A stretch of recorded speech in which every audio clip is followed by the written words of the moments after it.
Hi, Alicia. Thank you so much for joining me in this podcast episode. Really appreciate it. How are you today? Thank you, Russell. I am doing well. I'm so glad to be here with you today. Yeah, same here. And pleasure is mine to have you on the show. So we're gonna talk about business infrastructure. So how we can have a business, what it can run without ourselves, like if been in a day-to-day activities. So things go sideways, then it doesn't rely on us, like a business carry on and they can grow and thrive.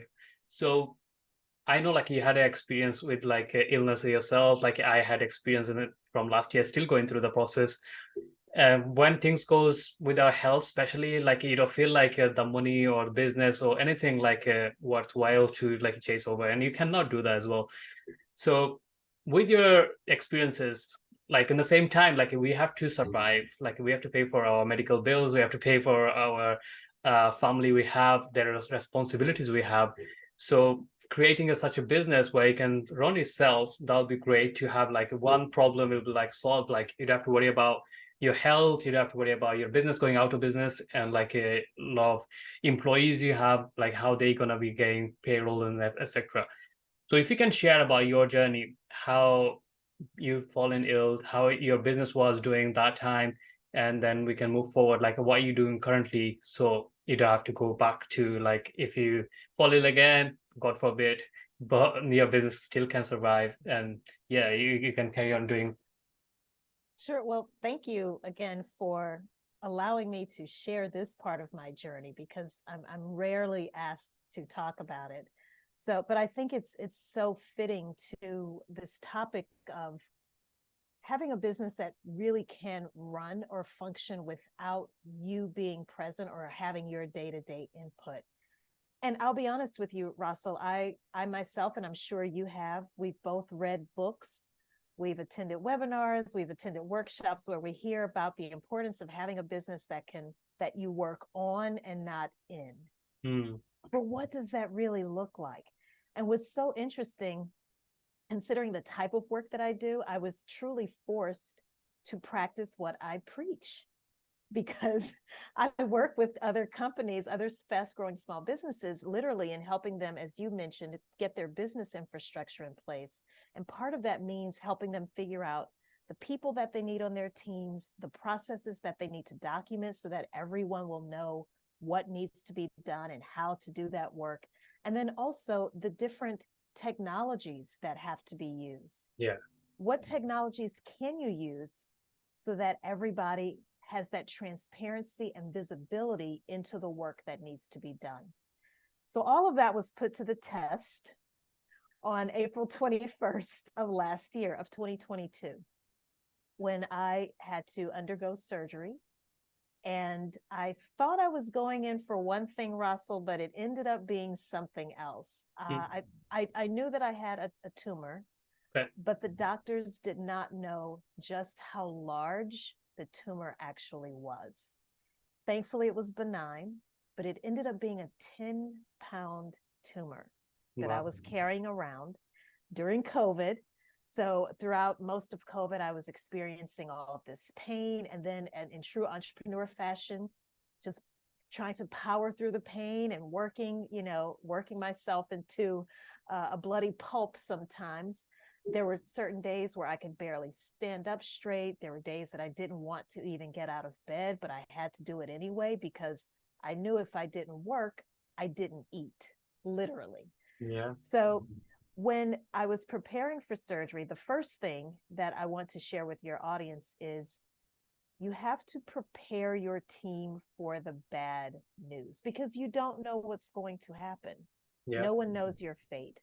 And it's true, we don't know, none of us are even promised tomorrow, right? Hmm. But especially when you have a serious medical crisis that you're facing.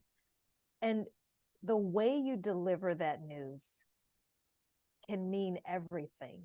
Because I can tell you right now, my assistant, Erica, and we can laugh about this now, but she panicked. And I'm sure she thought, oh my goodness, what's going to happen to me? Am I going to all of a sudden be out of a job? Because this is a small business. Yeah. We're not a large corporate enterprise where, someone else she could be absorbed into another part of the company. Mm. The buck stops with me, Russell. And so for those who are listening, I just want to implore upon you to really be careful and very strategic about how you deliver the news. And then from there, you really do have to make sure that things can function without you. How do you do that? You make sure you have processes, but those processes have to be documented. And then beyond them being documented, they have to be visible. They have to be easily accessible. And I don't know how deep you want me to get into what we actually did to make sure everyone had access to things. I'm more than happy to do that, to maybe even talk about some of the technologies that we put in place. But suffice it to say it for right now that those were some of the critical things that I had to do. Again, here I am, this person who's at that point had been operating a business for 17 years, helping other companies put these kinds of things in place. And I was forced to put a mirror up to my own company's operations and realize that it was lacking. It was severely lacking. And we had to kind of quickly rally around figuring out what are the mission critical things that have to be done. Let's make sure it gets documented. And then let's make sure we store it in a way that everyone who needs access to it can actually access that information. Yeah. It's like until you go through the process, like you don't realize like how bad it can get. Like someone can say like, whoever listening, oh, my business never gonna go to the point. But until you hit that kind of rock bottom, either could be health or like losing your loved ones or like anything, like a lockdown came in. There is so many unexpected event can happen. Like with me, like I talked to you before our podcast, is like with my son as well. Like he had a brain damage during the birth. Like we wasn't expecting that. The whole my wife pregnancy was really really smooth. Like she didn't feel that much, and like only the date of birth, like this is what thing happened. Like within like half an hour, everything upside down. Wow. So moving forward, like it like nearly 6 months, like I was like working kind of thing. Like I was just managing my team here and there, like one call probably once a week, but the business was running itself. But I set up that way because I didn't know that event is coming, but I only knew like one day, like my brother and me, we had a restaurant business, and the restaurant business was purely on us. Like he was the head chef and I was the second chef. So my sister-in-law, she was ill and she was in hospital for 4 days. Just because he was the head main chef, like he couldn't take a day off. So even though she was in hospital, he had to come to the work. So that day I realized I need to start a business, something like if something goes wrong in future, I don't know wherever it is, make sure like the business doesn't rely on me. So I created that kind of system that actually helped me during the go through this process. So my income was coming in, like we was fine. I wouldn't have to worry that much about business. Then last year I diagnosed with inflammatory bowel disease. Like all of a sudden, like I was out of work for months because I'm constantly feeling dizzy. My ear was gone, so I couldn't hear anything. I can't do podcasting because Oh, wow. any kind of sound is irritating, and I feel like my brain was like a brain fog, so I couldn't think straight. So a lot of things was going on. So yeah, that's what I'm saying. Like, and no one can predict that what can be happen with your life, and it just one day is like going smooth, and all of a sudden, like something happened. So this is what happened. Like, I was doing all day, I was fine working. I was doing one of the podcast call, then I was making some notes, and I felt really, really dizzy. I felt like I'm gonna faint, and then it Goodness. started, and that was in I think in May last year. So it's nearly 1 year. Wow. May Oh my 15th. So I goodness. had to go emergency because I never felt that kind of dizziness before in my life.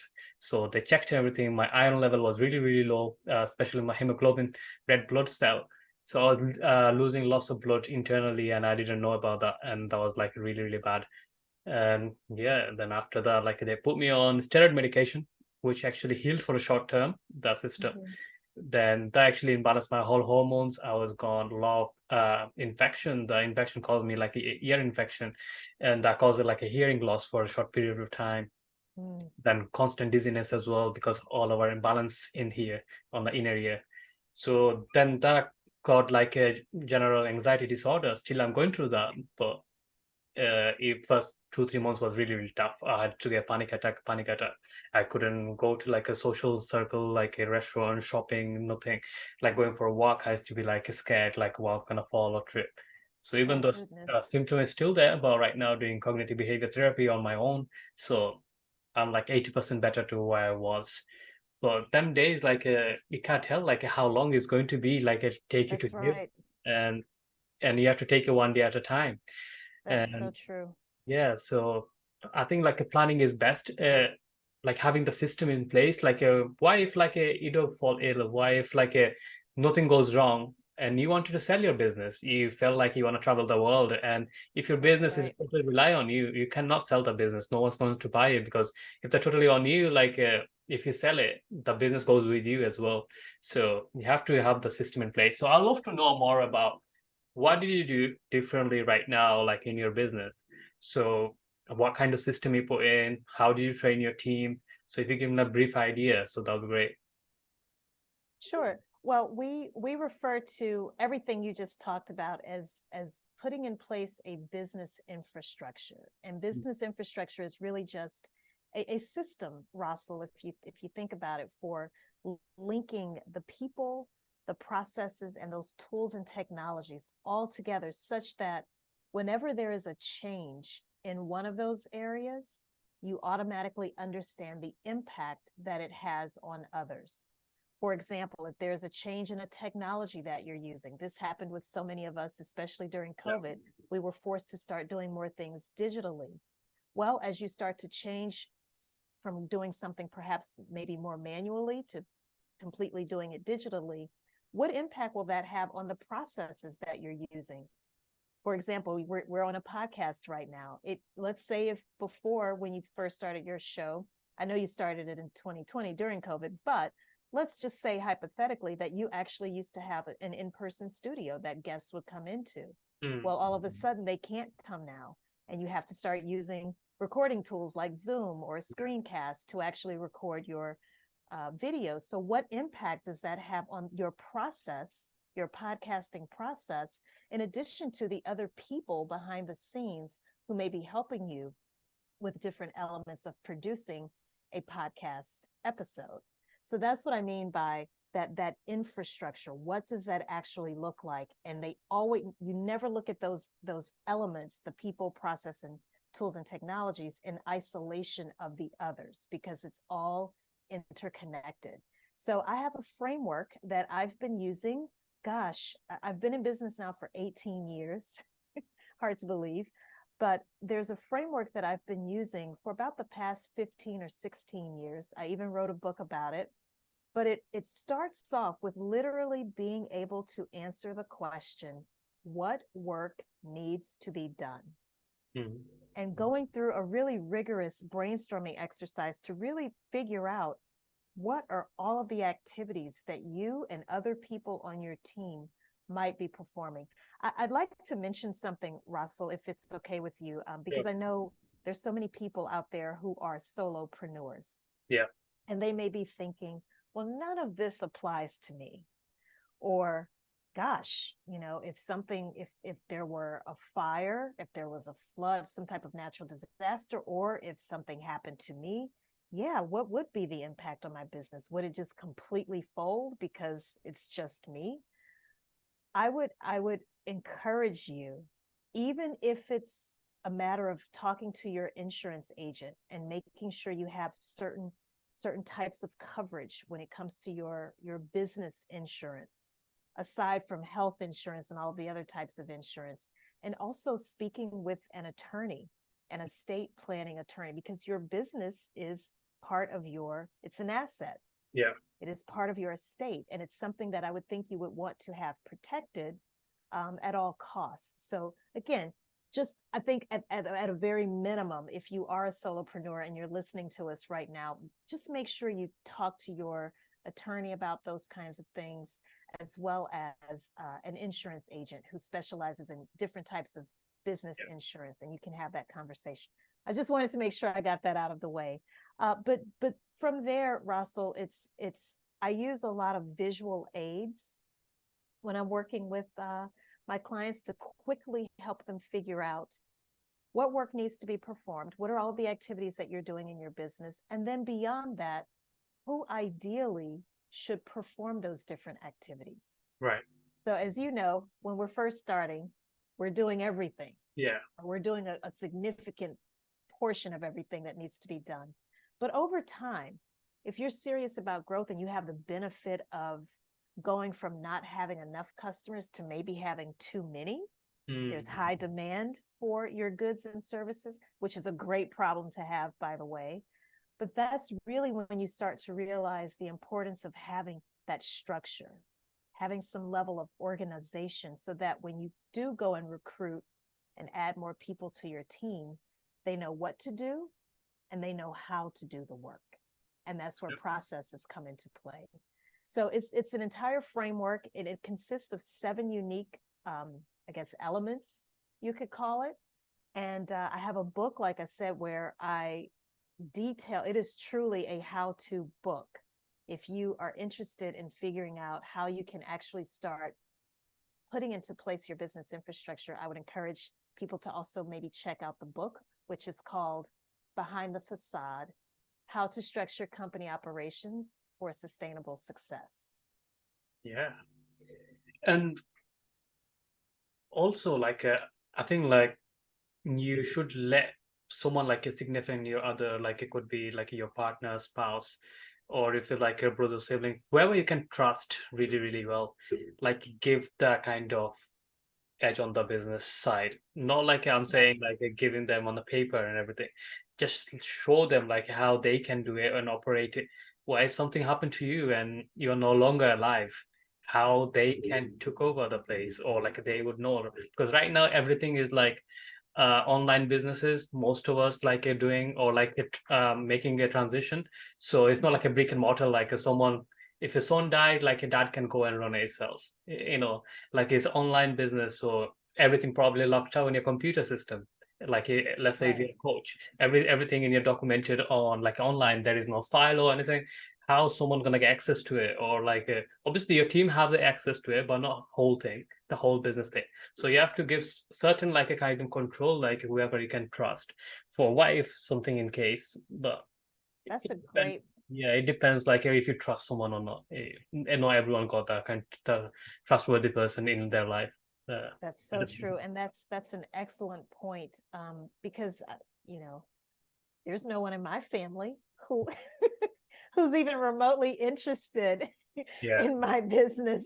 So that's why it was even more important, especially, you know, the older I get, it's something that weighs fairly heavily on my mind, is who can take over this. And so I have actively and very intentionally been building out a team so that, mm, you know, again, if I can't be around for whatever reason, yeah, the show still goes on.